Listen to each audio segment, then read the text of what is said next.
आज मैं आप लोगों को एक मेडिसिन के बारे में बताने लगा हूं जो शुगर के मरीजों के लिए आबे हयात है। वीडियो सिर्फ शुगर के मरीजों के लिए नहीं है बल्कि डॉक्टर्स के लिए भी है। जो डॉक्टर्स शुगर के मरीज देखते हैं और शुगर के मरीजों को मैनेज करते हैं, वो अगर इस दवाई को समझ लेंगे और ये दवाई शुगर के मरीजों को प्रिस्क्राइब करना शुरू करेंगे तो शुगर के मरीजों की जिंदगी बढ़ सकती है सिर्फ इस एक दवाई की वजह से। शुगर कोई नई बीमारी नहीं है, प्रोबेबली ये दुनिया की सबसे पुरानी बीमारी है। इवन जो इजिप्शियन की, मिस्र की जो तहजीब थी 2000 साल पहले की, वहां पे भी उसके स्क्रिप्चर के अंदर भी शुगर का जिक्र है कि शुगर की बीमारी मौजूद थी। शुगर की वजह से दो तरह के मसाइल होते हैं, एक माइक्रोवैस्कुलर कॉम्प्लिकेशंस होती हैं और दूसरी मैक्रोवैस्कुलर कॉम्प्लिकेशंस होती हैं। माइक्रोवैस्कुलर का मतलब ये है कि आपके खून की छोटी जो नालियां होती हैं वो आहिस्ता आहिस्ता डैमेज होती हैं और उसकी वजह से आपके जो एंड ऑर्गन्स होते हैं, लाइक गुर्दे खराब होना शुरू हो जाते हैं आहिस्ता आहिस्ता, नज़र कमज़ोर होना शुरू हो जाती है, मेल जो होते हैं उनके अंदर मर्दाना कमजोरी आहिस्ता आहिस्ता आना शुरू हो जाती है। तो ये कुछ ऐसी सिम्टम्स हैं, ऐसी चीज़ें हैं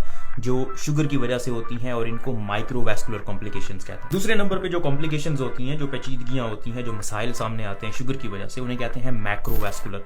मैक्रोवैस्कुलर का मतलब ये कि एक बड़ा मेजर इवेंट हो जाता है, लाइक दिल का दौरा पड़ जाता है, खून की आर्टरी जो दिल को सप्लाई करती है वो ब्लॉक हो जाती है, या फिर फालज का अटैक हो जाता है, दिमाग को जो सप्लाई कर रही है खून की आर्टरी वो ब्लॉक हो जाती है। तो ये भी शुगर की वजह से हो सकता है। तो अब दो तरह के मसाइल हैं, माइक्रोवैस्कुलर और मैक्रोवैस्कुलर। जितनी भी मैनेजमेंट हम शुगर की करते हैं वो मेनली माइक्रोवैस्कुलर के ऊपर फोकस होती है। जो माइक्रोवैस्कुलर इवेंट्स हैं, गुर्दे खराब ना हों, आपकी आंखें, नज़र खराब ना हो, इस तरह के मसाइल को हल करती है। लेकिन जो आपकी ज़िंदगी को बढ़ाने वाली चीज़ है, मतलब जो मेजर इवेंट्स हैं, उनको प्रिवेंट करने के लिए खातर खा फ़र्क नहीं पड़ता शुगर की जो दवाइयाँ आप इस्तेमाल करते हैं उनसे, सिवाय कुछ दवाइयों के। अब जो मेजर इवेंट्स हैं इनसे बचने के लिए दो मेन चीज़ें हैं जो आप कर सकते हैं। एक तो ये कि आप अपनी शुगर को वेल कंट्रोल रखें। उसके लिए आप अगर अपने लाइफस्टाइल को चेंज करें, मतलब अपनी ज़िंदगी के अंदर एक्सरसाइज को लेके आएँ, खाने के अंदर चेंजिंग लेके आएँ, खाना ऐसा खाएं जो हेल्थी हो, जिससे शुगर ना बढ़े आपकी। और दूसरे नंबर पे ये मेडिकेशन है जिसको SGLT2 इनहिबिटर कहते हैं। ये कोई ऐसी दवाई नहीं है जो अभी अभी रिसेंटली आई है, ये काफ़ी अरसे से मार्केट में मौजूद है, कॉमनली अवेलेबल है। लेकिन प्रॉब्लम ये है कि इसकी आगाही नहीं है अभी बहुत से लोगों को, बहुत से डॉक्टर्स को भी इसके बारे में पता होगा, लेकिन प्रिस्क्रिप्शन में अभी तक ये उस तरह से नहीं आ रही जिस तरह से आनी चाहिए। आज मैं आप लोगों को इसके फायदे बताऊंगा और इसके फिर एंड पे कुछ नुकसानात भी बताऊंगा। लेकिन ये आप लोगों का काम है कि आप अपने डॉक्टर के पास जाएं और अपने डॉक्टर से पूछें कि क्या आप ये दवाई इस्तेमाल कर सकते हैं, और अगर डॉक्टर आपको इजाज़त दें, प्रिस्क्राइब करें, तो ये दवाई आपको ज़रूर इस्तेमाल करनी चाहिए। SGLT2 इनहिबिटर्स ये एक पूरी क्लास है, मतलब इसके अंदर काफ़ी दवाइयाँ आती हैं।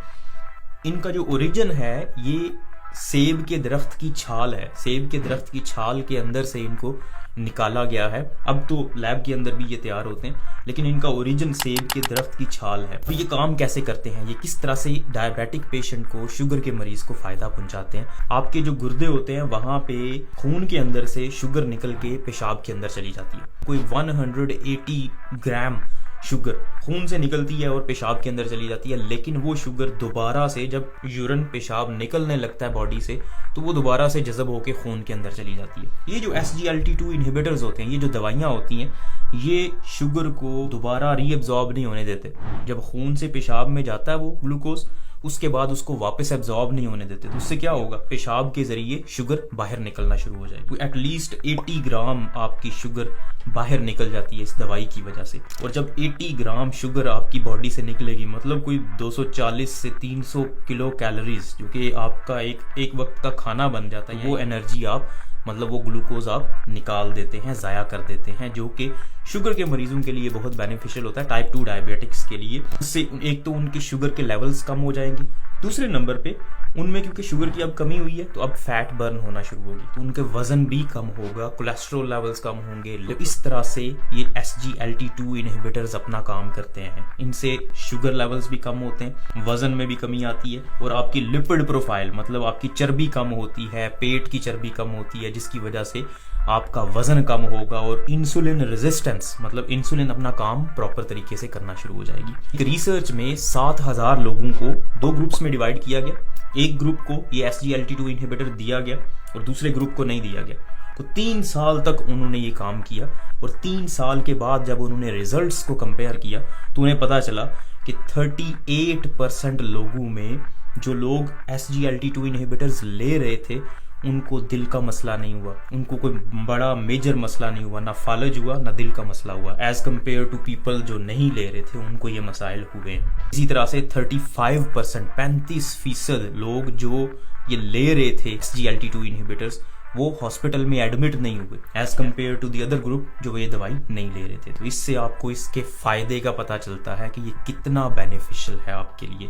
अब देखें, हर दवाई की तरह इसके भी साइड इफेक्ट्स हैं। अब इसके साइड इफेक्ट्स क्या है? मैंने आपको बताया कि ये शुगर को रीएब्जॉर्ब नहीं होने देता। जब शुगर खून से पेशाब के अंदर जाती है तो वहां से इसको दोबारा जज़ब नहीं होने देता। तो जब पेशाब के अंदर शुगर ज्यादा होगी तो वहां पे इन्फेक्शन होने के, जरासीम के ग्रो करने के, क्योंकि उनको खुराक मिल जाती है तो उनके ग्रो करने के चांस बढ़ जाते हैं।